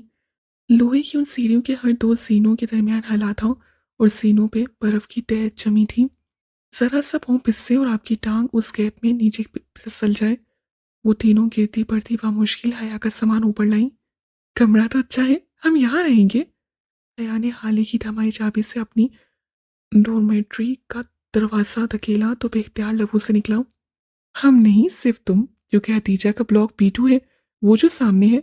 उससे उंगली से दूर बर्फीले मैदान में बनी इमारत की जानिब इशारा किया। क्या मतलब मैं इधर अकेली? वो तंग रह गई। बाद में तुम बुतलवा सकती हो डॉर्म ऑफिसर से कहकर। अभी तुम आराम करो। हर कमरे में 4 स्टूडेंट्स होते हैं। हर स्टूडेंट की टेलीफोन एक्सटेंशन उसके मेज पे होती है। आजकल छुट्टियां हैं, अक्सर तालिब इल्म अपने घर गए हुए हैं। तुम्हारा कमरा खाली है, मगर तुम जाकर अपने बेड पर ही सोना। तुर्क लड़कियों के बिस्तर पे कोई सो जाए तो वो बहुत बुरा मानती है। कोई मसला हो तो मेरा डोम ब्लॉक B4 में है, ओके? मुस्कुराकर वो बोली तो हया ने सर हिला दिया। टीचर ने बेचारगी से उसे देखा और हाले की हमरा सीढ़ियां उतरने लगी। हाले सुनो, इस इमारत के पीछे क्या है? किसी ख्याल के तहत उससे पुकारा। हाले मुस्कुराकर पलटी और बोली, जंगल। फिर वो दोनों सीने उतर गईं। हया एक छुरी लेकर पलटी और अंदर कमरे में कदम रखा। कमरा खूबसूरती से आरासा था। हर दीवार के साथ एक एक डबल स्टोरी बंक रखा था। अमूमन ऐसे बंक्स में नीचे एक बेड और ऊपर भी एक बेड होता है। अगर उसमें नीचे बड़ी सी राइटिंग टेबल बनी थी और उसके साथ ही लकड़ी की सीढ़ी ऊपर जाती जहाँ एक आरामदेह बेड था। मेज़ पे एक टेलीफोन रखा था। वो चारों बंक्स को देखती अपने नाम की मेज़ की कुर्सी खींचकर निढाल सी बैठ गई। वो एक थका देने वाला दिन साबित हुआ था, मगर अभी वो थकन की बजाय अजीब सी उदासी में घिरी थी। गैर मुल्क, गैर खित्ता, गैर जगह और तन्हा कमरा जिसके पीछे जंगल था, उसे जाने की वो बेचैनी होने लगी। वो फ्रेश होने के लिए उठी और दरवाजे की तरफ बढ़ी ताकि बाहर कहीं बाथरूम ढूंढे। अभी उसने दरवाज़ा खोला ही था कि दो कमरे छोड़कर एक कमरे का दरवाज़ा खोला और उसमें से एक लड़का बैग उठाए निकला। उससे जल्दी से दरवाज़ा बंद किया और फिर मुकफ्फिल कर दिया। गर्ल्स हॉस्टल में लड़का, अगर पाकिस्तान में होती तो यकीनन यही सोचती, मगर ये बात तो सबांची के प्रोस्पेक्टस में पढ़ चुकी थी कि वो मखलूत हॉस्टल है। अलबत्ता एक कमरे के अंदर सिर्फ एक ही सिन्फ वाले अफराद रह सकते थे। वो बददिल सी होकर वापस कुर्सी पे आ बैठी। सामने वाली दीवार पे एक सफ़ेद और स्याह तस्वीर आवेशां थी, पेंसिल से बनाया गया। वो हाका एक कुल्हाड़ी का था जिसके फल से खून की बूंदें गिर रही थीं। आका बेरंग था, मगर खून के कतरों को बेहद सुर्ख रंग से बनाया गया था। उससे झुर्री लेकर दूसरी दीवार को देखा। वहां एक लड़की के चेहरे का बेरंग पेंसिल से बना आका टंगा हुआ था। वो तकलीफ की शिद्दत से आंखें मीचे हुई थी। उसकी गर्दन पे छुरी चल रही थी और उससे भड़कीले सुर्ख खून के कतरे टपक रहे थे। वो मुस्रिब सी उठ खड़ी हुई। उन तस्वीर वाली दीवार के साथ लगे बंक की मेज पे बहुत से चाकू और छुरियां कितार में रखे थे। हर साइज, हर किस्म और हर धार का चाकू, जिनके लोहे के फल मध्यम रोशनी में भी चमक रहे थे। वो एकदम बहुत खौफसदा होकर बाहर लपकी। कॉरिडोर में बहुत अंधेरा था। दूर नीचे बर्फ से ढके मैदान दिखाई दे रहे थे। वो तेजी से सीढ़ियों की जाने बढ़ी। जैसे ही उसने पहले सीने पे कदम रखा, ऊपर छत पे लगा बल्ब एकदम जल उठा। वो ठटक कर रुकी और गर्दन घुमाई। कॉरिडोर खाली था, वहां कोई नहीं था। फिर बल्ब किसने जलाया? उसकी गर्दन की पुश के बाल खड़े होने लगे। धड़कते दिल के साथ वो पलटी और सीने उतरने लगी। तभी एकदम ठाक की आवाज के साथ ऊपर कोई दरवाजा बंद हुआ। उससे पत्थर बन जाने के खौफ से पीछे मुड़कर नहीं देखा और तेजी से सीढ़ियां फलांगती चली गई। आखिरी सीने से उतरकर उससे जैसे ही बर्फ जार पे कदम रखा, ऊपर बैल्कोनी में जलता बल्ब बुझ गया। बाहर जोरों शोर से बर्फ गिर रही थी। ताजा पड़ी बर्फ से उससे कदम फिसलने लगे थे। सफेद सफेद काले उसके बालों और जैकेट पर आ ठहरे। गिरती पड़ती डीजे के ब्लॉक B2 की तरफ बढ़ रही थी। उससे पहली दफा अपनी मांगी गई किसी दुआ पे पछतावा हुआ था। काश आज ये बर्फ ना पड़ती। B2 की दूसरी मंजिल की बैल्कोनी में वो दम लेने को रुकी। उससे मंजिल याद थी, पर कमरे का नंबर भूल चुका था। उससे होंठों के गिर्द हाथों का प्याला बनाकर जोर से आवाज सी, डीजे, तुम कहाँ हो? DJ, DJ. एक दरवाजा झट से खुला और किसी ने हाथ से पकड़कर उसे अंदर खींचा। तुम मुझे उधर लेकर जा रही हो? वो अक्का बक्का रह गई। हाँ ना, अब एड्रेस बताओ। सीट नंबर तो मुझे याद रह गया था, आगे बताओ। ओह खाले। उससे हड़बड़ाकर पर्स से वो मुड़ा तुड़ा सा कागज निकाला। उससे कागज पर देखा। उस इलाके का नाम सांगीर लिखा था। वो उसे सांगीर पढ़ती रही थी। अब उसे याद आया था कि तुर्कों का सी चीन की आवाज से पढ़ा जाता है। अगर उसे जरा सा भी अंदाजा होता कि इधर जाना है, तो वो तो आईफी उठा लेती जो अम्मा ने भेजे थे। जरा अच्छे कपड़े ही पहन लेती, थोड़ा सा मेकअप ही कर लेती। लो, ये तो सामने ही था। अब तुम जाओ, मुझे इधर थोड़ा सा काम है। मेरा नंबर तुमने फोन में फीड कर लिया है ना? जब फारिग हो ना तो मुझे कॉल कर लेना, मैं आ जाऊंगी। घंटा तो मुझे लग ही जाएगा, फिर खाना साथ खाएंगे। गाड़ी रुक चुकी थी। हया ने बेतवज्जी से उसकी हिदायत सुनी और दरवाज़ा खोलकर नीचे उतरी। उसके दरवाज़ा बंद करते ही हाले गाड़ी सन से भगा कर ले गई। वो एक छोटा सा खूबसूरत सा बंगला था। बैरूनी चार दीवारी की जगह सफ़ेद रंग की लकड़ी की बाड़ लगी थी। गेट भी लकड़ी की बाड़ का बना था। गेट के पीछे छोटा सा बागीचा था और उसके आगे वो बंगला। बंगले की गुलाबी छत मरकूती थी। नकली दरवाज़ा सफ़ेद जरा ऊंचा था। उस तक चढ़ने के लिए दो स्टेप्स बने थे। स्टेप्स के दोनों तरफ उस रंग फूलों वाले गमले रखे थे।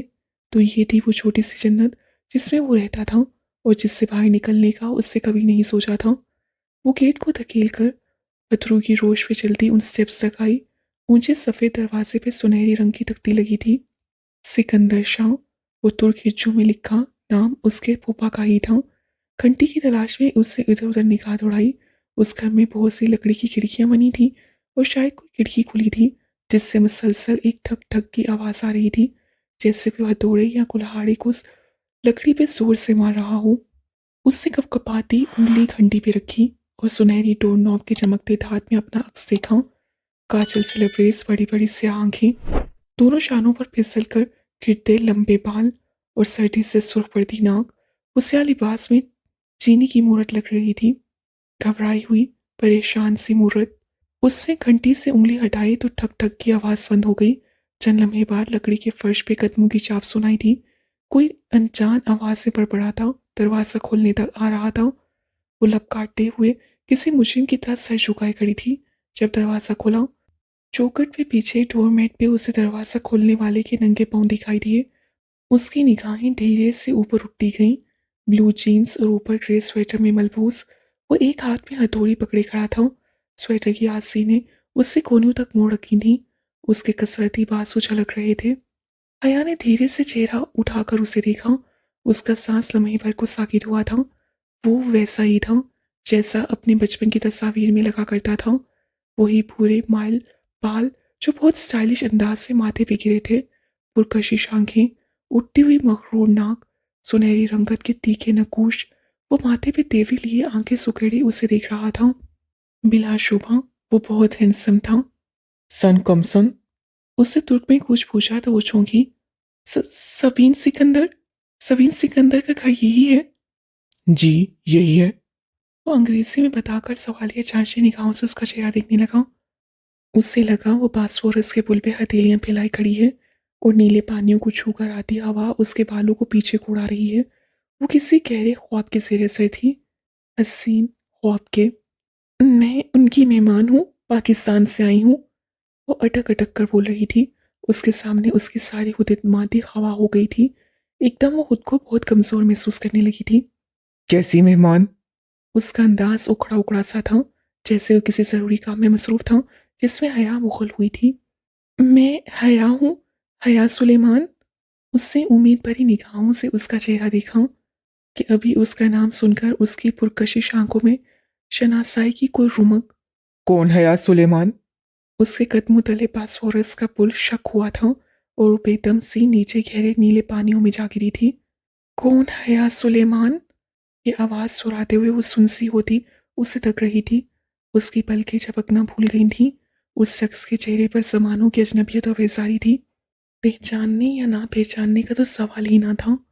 जिहान सिकंदर तो उससे वाकिफ ही ना था। कौन मादाम? उससे कदरे उकता कर दोहराया। अया ने हफ सा सर झटका फिर लब भींच लिए। मैं सबीन फूफो से मिलने आई हूँ। उनके भाई सुलेमान की बेटी हूँ। वो जानती हैं मुझे। ओके, अंदर आ जाओ। वो शाने उचकाकर वापस पलट गया। वो झिझक कर ऊपर सीने पर चढ़ी। पायदान को देखकर कुछ याद आया तो फौरन पैर जूतों से निकाले और लकड़ी के फर्श पे कदम रखा। फर्श बेहद सर्द था।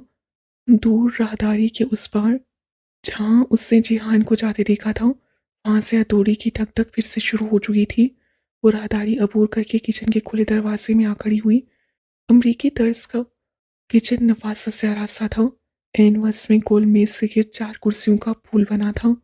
एक जानिब काउंटर के साथ वो हया की तरफ पुश किए खड़ा था। उसके हाथ में हथौड़ी थी जिससे वो ऊपर कैबिनेट के खुले दरवाजे की जोड़ पर जोर जोर से सर्वे लगा रहा था। वो चल लम्हे की शशो पंच के बाद ढीठ बनकर आगे आई और कदरे आवाज के साथ कुर्सी खींची। वो बेख्तियार चौंक कर पलटा। ड्राइंग रूम में हेयर। वो नागवारी से लब खींचकर वापस कैबिनेट की तरफ मुड़ गया। उससे एक हाथ से कैबिनेट के दरवाजे की जोड़ पर किसी शय को पकड़ रखा था और दूसरे हाथ से हथौड़ी मार रहा था। हयात सुलेमान ने जिंदगी में कभी इतनी तस्लीम महसूस नहीं की थी। Mom, mom. चंद लम्हे गुजरे तो वो उसी तरह काम की तरफ मतवज्जा चेहरे पर ढेरों संजीदगी लिए पुकारने लगा। उंगलियां मरोड़ती, टांग पे टांग रखे सर झुकाए बैठी थी। दफातन चौकट पे आहट हुई तो सर उठाया। राहदारी से बर्तन हाथ में लिए सबीन पुप्पो उसी पल किचन में दाखिल हुई थी। कंधों तक आते बॉब कट बाल और खुले लंबे स्कर्ट के ऊपर सुरमाई स्वेटर पहने वो कुछ बोलती आ रही थी। उसे बैठा देखकर ठड़क कर रुकी। हया, मेरा बच्चा, तुम कब आई? बर्तन काउंटर पे तकरीबन गिरा कर वो वालाना अंदाज में उसकी तरफ लपकी। वो जो जिहान के सर्द महर रवैये पे बददिल से बैठी थी, गड़बड़ा कर उठी, बहुत गर्मजोशी से उसे गले लगाकर उन्होंने उसकी पेशानी चूमी, फिर बेहद मोहब्बत और अपनायत भरी नम आंखों से मुस्कुराकर उसका चेहरा देखा। फातिमा ने बताया था कि तुम कुछ रोज तक आओगी मिलने। मैं सोच रही थी कि तुम थकन उतार लो तो मैं खुद ही तुमसे मिलने आऊंगी। कैसी हो तुम? कितनी प्यारी हो गई हो। वो अब उसके साथ वाली कुर्सी पर बैठी मोहब्बत से उसका हाथ थामे कह रही थी, मैं ठीक हूँ फूफो, आप कैसी हैं?" वो बादिक्कत मुस्कुराती उन्हीं की तरह अंग्रेजी में गुफ्तगू कर रही थी। "तुम कितनी बड़ी हो गई हो। आंखें तो बिल्कुल सुलेमान भाई जैसी हैं। लोग कहते हैं मेरी आंखें मेरी अम्मा से मिलती हैं फूफो।" वो हल्का सा चिता गई। "भाई, मुझे तो तुम मेरे भाई का ही अक्स लगती हो। और सब कैसे हैं?" वो एक एक का हाल पूछे गई। वो सबकी हैरत बताकर कहने लगी, "आप दावर भाई की शादी में नहीं आई? दावर भी कितना बड़ा हो गया है। माशाल्लाह, शादी भी हो गई। कैसी रही शादी? मैंने वीडियो देखी थी तुम्हारी।" उससे चौंक कर उन्हें देखा। "कौन सी वीडियो?" उसका सांस रुकने लगा। एकदम ही कमरे में बहुत घुटन हो गई थी। "वो जो दावर के वलीमे पे स्टेज पे बनाई गई थी। तुमने रेड फ्रॉक पहन रखी थी। मैंने रोहेल की फेसबुक पर देखी थी।" "रोहेल से कांटेक्ट है आपका?" उसकी रुकी सांस एक खुशगवार हैरत के साथ बहाल हुई। "और आप फेसबुक यूज़ करती हैं?" वो उन दोनों की जानिब पुश किए कैबिनेट के दरवाजे पे उसी तरह सर्वे लगा रहा था। "हाँ, बस रोहेल के एल्बम से दिखने के लिए करती हूँ। तुम इस्तेमाल करती हो फेसबुक?" "नहीं, पहले करती थी, फिर छोड़ दिया। मुझे ये सोशल नेटवर्क पसंद नहीं है। हर शख्स आपकी ज़िंदगी में झांक रहा होता है। इंसान की कोई प्राइवेसी ही नहीं रहती।" "ओह हया, तुम जिहान से मिली?" एकदम ख्याल आने पे उन्होंने गर्दन फेरकर अपने बेटे को देखा, जो चेहरे पे ढेरों सख्ती लिए अपने काम की जाने मुतवज्जा था। "जिहान, तुम हयात से मिले हो? ये सुलेमान भाई की बेटी और रोहेल की बहन है, तुम्हारी फर्स्ट कज़न।" मिल चुका हूँ। वो अब झुककर दराज से कील निकाल रहा था। "ये रिश्तेदारियां रखने के मामले में बहुत पुअर है। वैसे कोशिश तो करता है और इसे रिश्ते याद भी रहते हैं। दरअसल पप्पो, इंसान को रिश्ते तब याद रहते हैं जब उसके माँ बाप उसे रिश्ते याद दिलाएं। बच्चों का क्या कसूर? सारा कसूर तो वालदेन का होता है। अगर वालदेन ही औलाद को कभी रिश्तेदारों से ना मिलवाएं तो इल्ज़ाम किसके सर पे रखा जाए?" सबीन पिप्पो का जोश और खरोश से धमकता चेहरा फीका पड़ गया, मगर वो उसी तरह तलखी से कहती जा रही थी। जिहान अब भी काम में मसरूफ था। "मसलन अब आप लोग हैं। आप कई दहाइयों से इधर मुकीम हैं और शायद आपका वापस आने का और अपने खूनी रिश्तों से मिलने का दिल ही नहीं चाहता। तो है ना ये अनफेयर? नहीं?" फूफो का चेहरा सफ़ेद पड़ गया था, लट्ठे की माने सफ़ेद और फीका। फिर वो बादिक्कत जरा सा मुस्कुराई और होले से सर झटका। "ठीक, ठीक कह रही हूँ। बस कभी आ ही ना सके।" वो अब मुतमईन थी। अपने लहजे पे उससे कतई अफसोस नहीं हुआ था। ये उन लोगों की बेरुखी थी जिसके बायस उसका उनसे ताल्लुक एक सवालिया निशान बनकर रह गया था। इस कड़वी दवाई का ज़रा सा जायका ये ज़िम्मेदारान भी तो चखें, जिन्हें अपने बेटे को ये बताना याद रहा था कि वो उसकी कज़न है और बस। दफातन उसकी निगाह फ्रिज के ऊपर रखे फ़ोटो फ्रेम पे पड़ी। उसमें खुश शक्ल दरमियानी उम्र के साथ मुस्कुरा रहे थे। सर पे आर्मी कैप और खाकी वर्दी के कंधों पे सजे तमगे और फूल सितारे। "ये फूफा हैं?" वो गर्दन उठाकर हैरत से तस्वीर देखने लगी। सबीन फूफो ने उसकी निगाहों की ताक़ुब में देखा और धीरे से सर हिलाया। इंसान को रिश्ते तब याद रहते हैं जब उसके माँ बाप उसको रिश्ते याद दिलाएं। वो पलटे बिना हादसा जताकर बोला तो हया छूंगी। वो तो उससे इतना लाताल्लुक समझ रही थी। उसका ख्याल था जिहान ने उसकी तल्ख बातों पे ध्यान नहीं दिया, मगर नहीं, वो बस जाहिर नजरअंदाज किए सब सुन रहा था। वो जरा मुहताज सी होकर सीधी हुई। "मेरा मतलब है फूफा आर्मी में थे? पाकिस्तान आर्मी में?" नहीं। जिहान हथौड़ी स्लैब पर रखकर आगे बढ़ा और फ्रिज पे रखा फ्रेम हाथ से गिरा दिया। तस्वीर वाली तरफ फ्रिज की छत पे सजदत सेर हो गई।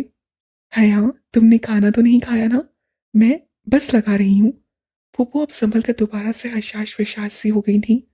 हया जवाब दिए बिना तखीर से फ्रिज के ऊपर ऊंधे मुंह गिरे फ्रेम को देखी गई। उसके एक सवाल के जवाब में जिस बदमजाजी से जिहान ने फ्रेम गिराया था वो अभी तक उस पे गुंग थी। मम्मी, आपका कैबिनेट तैयार है। वो अब कैबिनेट का दरवाज़ा खोल बंद करके चेक कर रहा था। "Thank you Jihan. और बाथरूम का नल भी?" पप्पू ने गोल मेज पे पिलाओ का बड़ा सा प्याला रखते हुए याद दिलाया। "आय हाय, फिर वही बदमज़ा पिलाओ। वो हफ सा सर झटक कर रह गई। रहने दे फुप्पो, मैं कोई अगर मगर नहीं, मैं तुम्हारे लिए कुछ हाथ नहीं बना सकी। इससे अब इनकार करके मुझे शर्मिंदा मत करना। जिहान अब दरवाजे से एक डब्बा निकाल कर अंदर रखी चीजें उलट पुलट रहा था। दफातन डोर बेल बजी। जिहान ने रुककर राहदारी के समेत देखा, फिर डब्बा वहीं छोड़ा और बाहर निकल गया। शुरू करूं? फूफू ने मुस्कुराती आंखों से उसे देखते हुए प्लेट उसे थमाई। उससे शुक्रिया कहकर चावल और थोड़ा सा लोबिया का मसाला प्लेट में निकाला। राहदारी के उस पार जिहान किसी मर्द के साथ तुर्क में कुछ बोल रहा था। दोनों की मध्यम सी आवाजें सुनाई दे रही थीं। दूसरे ही चम्मच में वो पिलाव उसे मजेदार लगने लगा था। डीजे ठीक कह रही थी, उनको खाना सिर्फ सफर की मतली के बायस बुरा लग रहा था। फूफू, आपके हाथ में बहुत जायका। हया, उसका चम्मच पकड़े मुंह तक ज्यादा हाथ और बात दोनों रुक गए। बेहद बेयकीनी से उससे गर्दन मुड़ी। जिहान राहदारी से उसे पुकारता चला रहा था। क्या उस मगरूर और बददिमाग आदमी को उसका नाम याद रह गया था? जी, वो बामुश्किल बोल पाई। वो किचन के खुले दरवाजे से अंदर आया तो हया ने देखा, उसके हाथों में एक अधखुले गुलाबों का बुके और एक सफेद कार्ड था।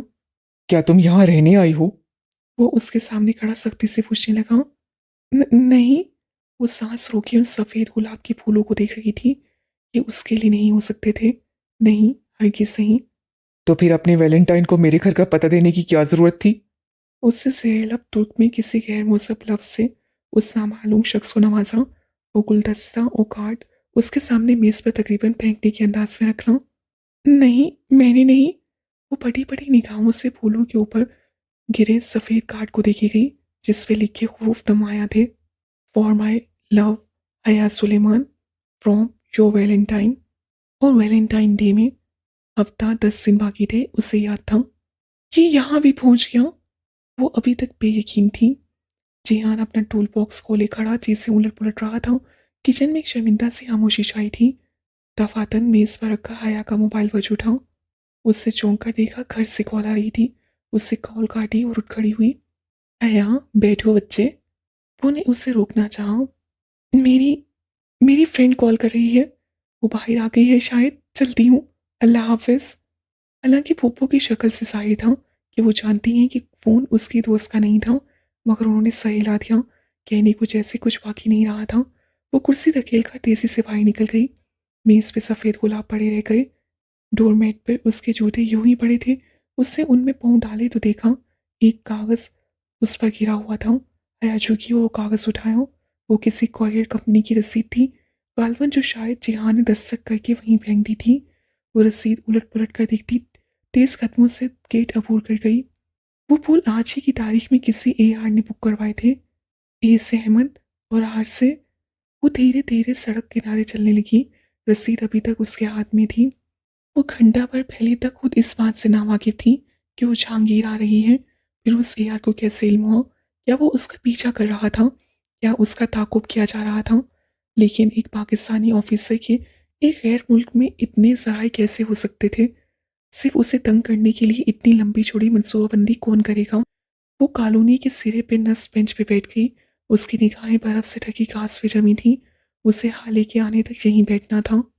उसने अगले रोज से ड्रॉम ऑफिसर हाकान से बात करके अपना कमरा बदलवा लिया था। अब वो डीजे के कमरे में मुंतकिल हो चुकी थी। कमरे में तीसरी लड़की एक चीनी नज़ीर लिंग लिंग थी।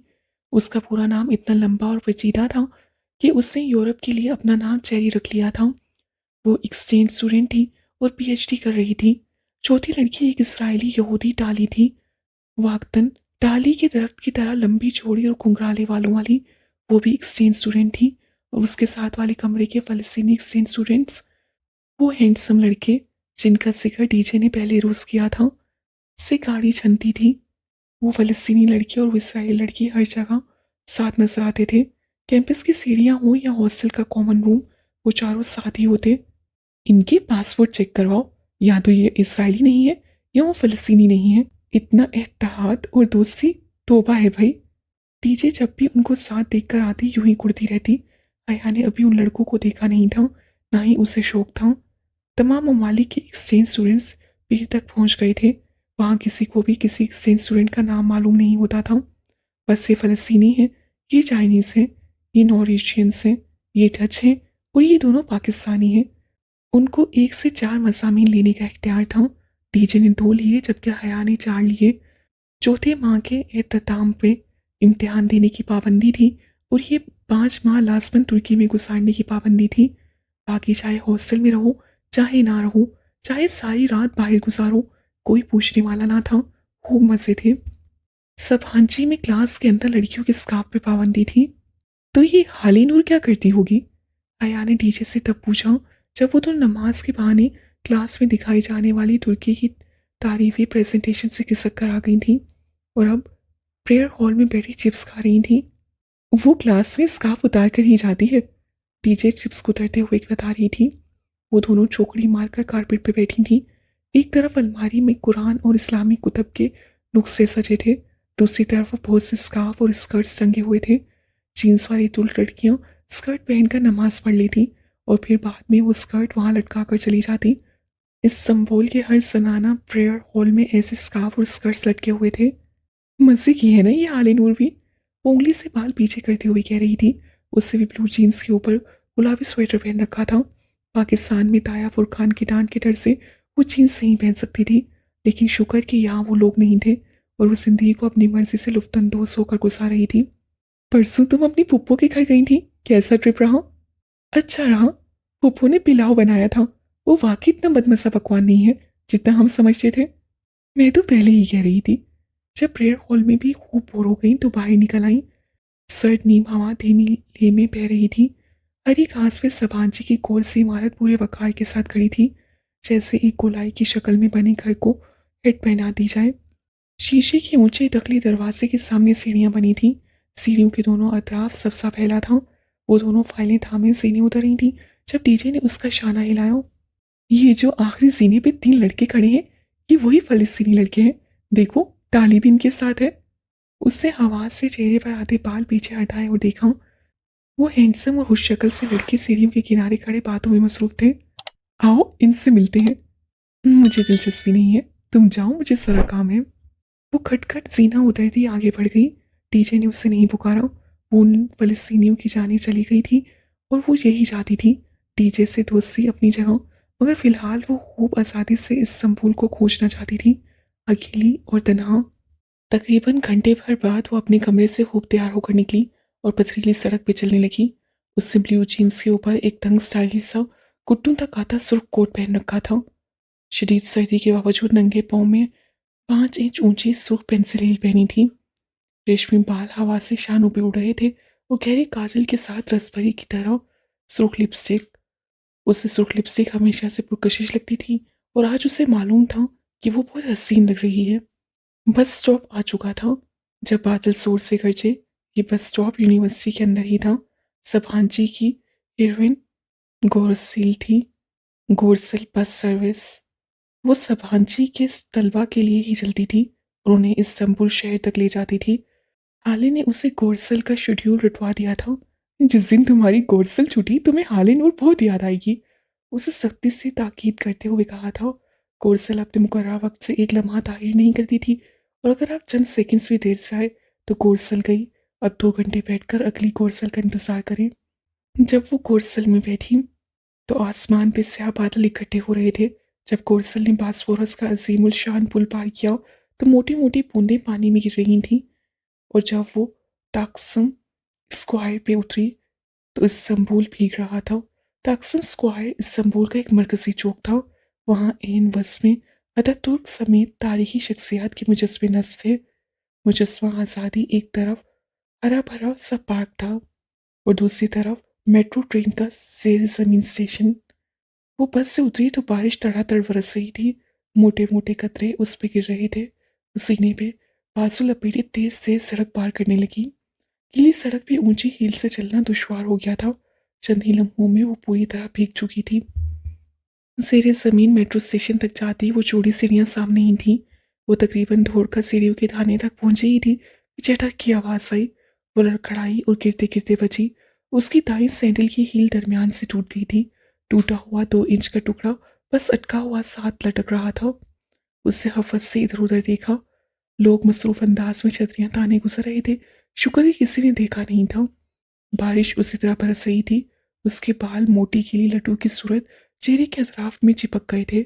उससे कोफ से टूटे जूते के साथ सीना उतरना चाहा, मगर ये नामुमकिन था।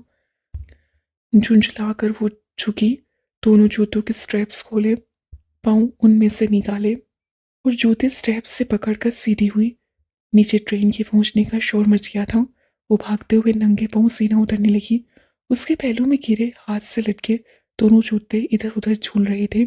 मेट्रो का टिकट 1.5 लीरा का था, चाहे जिस स्टेशन पर भी उतरो। वो टिकट लेकर जल्दी से ट्रेन में दाखिल हुई ताकि किसी के महसूस करने से कबल ही मुंह पर पहनकर जूते पहनकर बैठ जाए। मेट्रो में नशिस्तें दोनों दीवारों के साथ सीधी कतार में थी।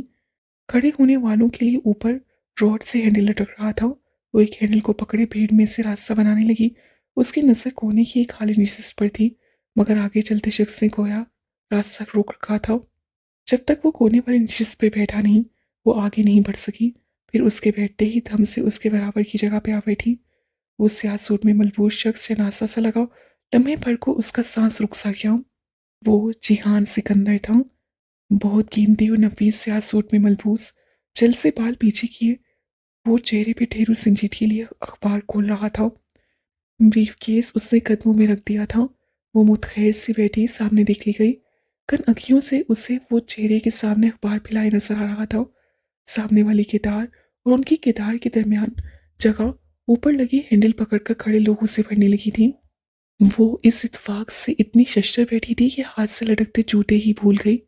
याद रहा तो बस यही कि वो कितना करीब मगर कितना दूर था। वो उससे कैसे मुखातिब करे, और अगर वो उसे देखे बिना ट्रेन से उतर गया तो। उसका दिल डूबने लगा, मगर वो तो शायद उसे पहचाने भी ना। उस सर्द महर कमगो शख्स से उसे यही तवक्का थी। चंद पल सिरके थे कि जेहान ने सफ़ा पलटने की गर्ज से अखबार नीचे किया और अंगूठे से अगले सफ़े का किनारा मोड़ते हुए एक सरसरी निगाह पहलू में बैठी लड़की पे डाली।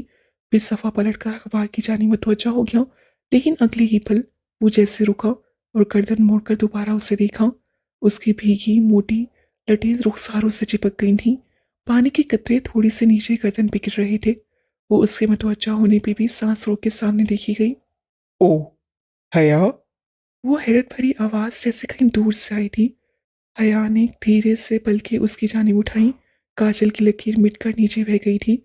तब भी उन उदास आंखों में अजब सहर दिखता था। जिहान सिकंदर, वो बादिक्कत रस्मन मुस्कुराई। हया, कैसी हो? अकेली हो? कहने के साथ जिहान ने इर्द गिर्द निगाह उड़ाई। वहां कोई मुसाफिर हया का हमसफर नहीं लग रहा था। जी, अकेली हूँ। मैंने ये भी पूछा कि कैसी हो। मुस्कुराते हुए अपनायत से कहते हुए वो अखबार तय करने लगा, वो जो उसके लिए हथौड़ी और मीखी नहीं रख सकता था, अब अखबार रख रहा था। या खुदा, ये वही जिहान सिकंदर था। मम्मी तुम्हें याद कर रही थी। तुम फिर कब आओगी घर? अखबार एक तरफ रखकर अब वो पूरी तरह हया की जानिब मुतवज्जा था। वो यकटक उससे देखी गई। बस शायद कुछ दिन। कुछ कहने की सही में उसे महसूस हुआ जिहान की निगाहें उसके हाथ पर फिसली थीं, और पेशतर इसके कि वो छुपा पाती वो देख चुका था। जूते को क्या हुआ है? इतनी सर्दी में नंगे पांव बैठी हो। लाओ दिखाओ जूता। वो हवा हुआ था या फिक्रमंद, उसे सोचने का मौका ही ना मिल सका। जिहान जूता लेने के लिए झुका तो उससे बेबसी से टूटी हील वाली सैंडल सामने की। ये तो अलग होने वाला है। उसके हाथ से जूता लेकर अब वो उससे उलट पुलट कर देखने लगा। हया ने बेचैनी से पहलू बदला। जिहान, रहने दो। ठहरो, शायद ये जुड़ जाए। वो झुककर दूसरे हाथ से ब्रीफकेस में से कुछ निकालने लगा। जिहान, लोग देख रहे हैं। ये पकड़ो जरा। वो सीधा हुआ और जूता हया को थमाया, फिर हाथ में पकड़ा, टेप खोला, काफी लंबा सा स्ट्रैप खोलकर दांत से काटा। हया ने जूता सामने किया। उससे एहतियात से हील की निचले लटकते हिस्से को ऊपर के साथ जोड़ा और उससे गिर चक्रों में टेप लगाता गया। अब पहनो। मरहम शुदा सैनिल को उससे चुककर हया के कदमों में रखा। हया ने उसमें पाँव डाला और स्ट्रैप बंद करने झुकी ही थी कि जोर पड़ने से दोबारा चटक हुई और हीर का टूटा हिस्सा सिरे से ही अलग हो गया। ओह। वो मुतासिफ हुआ। कोई बात नहीं। हया को शर्मिंदगी ने आन घेरा था। ये वो सरमहर और तल जिहान नहीं, बल्कि कोई अपना अपना सा शख्स था। वो जवाब देने के बजाय झुक गया था। हया ने गर्दन तिरछी करके देखा। वो अपने बूट का तस्मा खोल रहा था। इससे पहले वो उसे रोक पाती, जिहान अपने बूट उतार चुका था। पहन लो। भाई ठंड है, सर्दी लग जाएगी। अब वो शराबें उतार कर अपने ब्रीफकेस में रख रहा था। उसका अंदाज आम सा था, जैसे वो रोज ही मेट्रो में किसी न किसी को अपने जूते दे देता हो। नहीं, रहने दो, मैं अभी मार्केट से नया ले लूंगी। मगर तुम क्या करोगे? तुम तो ऑफिस जा रहे हो ना? जिहान ने जरा मुस्कुराकर इस बात में सर हिलाया। ऑफिस के काम से सिसली जा रहा हूँ। फिर मैं तुम्हें जूते वापस कैसे करूंगी? पता नहीं कब तुम्हारे घर आऊं। और तुम अभी अकेली कहीं नहीं जा रही। अगला स्टेशन सिसली है। उधर हम साथ मॉल से जूता खरीदेंगे। फिर मैं अपना बूट वापस ले लूंगा। मगर तुम्हारे ऑफिस का काम? मैं नंगे पाँव काम पे जाकर क्या करूंगा? वो धीरे से मुस्कुराया। वो पहली बार हया के लिए मुस्कुराया था। वो यकटक काजल की मिटी स्याही वाली आंखों से उसे देखी गई। उसके चेहरे से चिपकी मोटी गीली लटें अब सूखने लगी थीं और थोड़ी सी गिरते पानी के कतरे खुश्क हो चुके थे। जूते पहन लो, लोग अब भी देख रहे हैं। वो चौंकी, फिर हफीफ सा सर झटका और दोहरी होकर बूट पहनने लगी। वो जब भी समझती कि जिहान लाताल्लुकी से बैठा उसकी बात नहीं सुन रहा, वो उसको वही फिक्रा लुटा दिया करता था। वो सीधी हुई तो जिहान अखबार खुल चुका था। अजीब धूप छांव जैसा शख्स था। सिसली के स्टॉप पे मेट्रो से उतरते वक्त हया ने देखा। जिहान बहुत आराम से उसके आगे नंगे पांव चल रहा था। उसके अंदाज में कोई उफ़्फ़त, कोई झिझक ना थी। वो दोनों खामोशी से सीढ़ियां चढ़ने लगे। चंद सीढ़ी बाद ही ऊपर सीढ़ियों के एहतताम पे सड़क और खुला आसमान दिखाई देने लगा। वो जिहान की दाईं तरफ थी। आखिरी सीढ़ी चढ़ते हुए उसने देखा जमीन पे एक कील निकली पड़ी थी।